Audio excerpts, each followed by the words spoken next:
fundamental principle is that the organization or a corporation is for profit. The goal of organization is to make profit.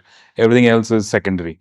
And this law sort of, at least for Indian companies or companies operating in India, made it clear that, it's alongside you have to do all this. Earlier days, if you remember, there used to be companies who take care of the ecosystem.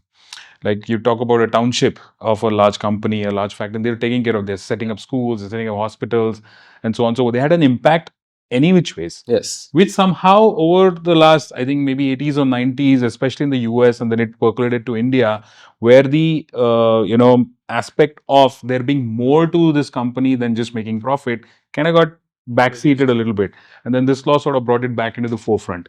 Interestingly, there was a study done, globally also on why companies do good, or what is the focus. Regulation is an important one, right? Without regulation, none of this is possible. And there's globally regulation is evolving in this space. And now in the US, there's going to be some more impact with the changes in the US. The second is there is a demand from the younger talent and the talent, saying, hey, if I need to be working with a company, which is kind of seen where the social media angle becomes, very, very critical. The third is that this has to drive my business risk down, because today there are a serious amount of risk that a business takes, right?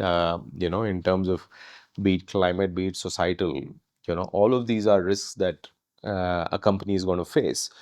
If you're in manufacturing, you're going to be, under stress. If you're in, we've all seen how the prices of chocolate is going to change because of, the raw material into the chocolate becoming more expensive.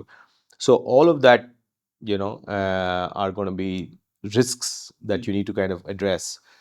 That's also a reason why you would do something in sustainable. But that in the third bucket, you're doing it because it's a business imperative. ESG also, environment, societal, and governance, they are also becoming part of CSR, or that's So these are two parallel ecosystems. They converge in some form. And this was the part that Rathish was talking about. Why CSR is philanthropy. CSR is something that you do outside of your business. Inside of your business, you have to do a bunch of things. And the two have to be in synchronization, right? You cannot be saying, for example, that, I'm very focused on being inclusive as a business outside, but not inside. You'll have to still do it, more collectively across the board. But these are two parallel, regulations and ecosystems, but they converge in many, many places. And in many organizations, it's kind of has a common leader taking care of it.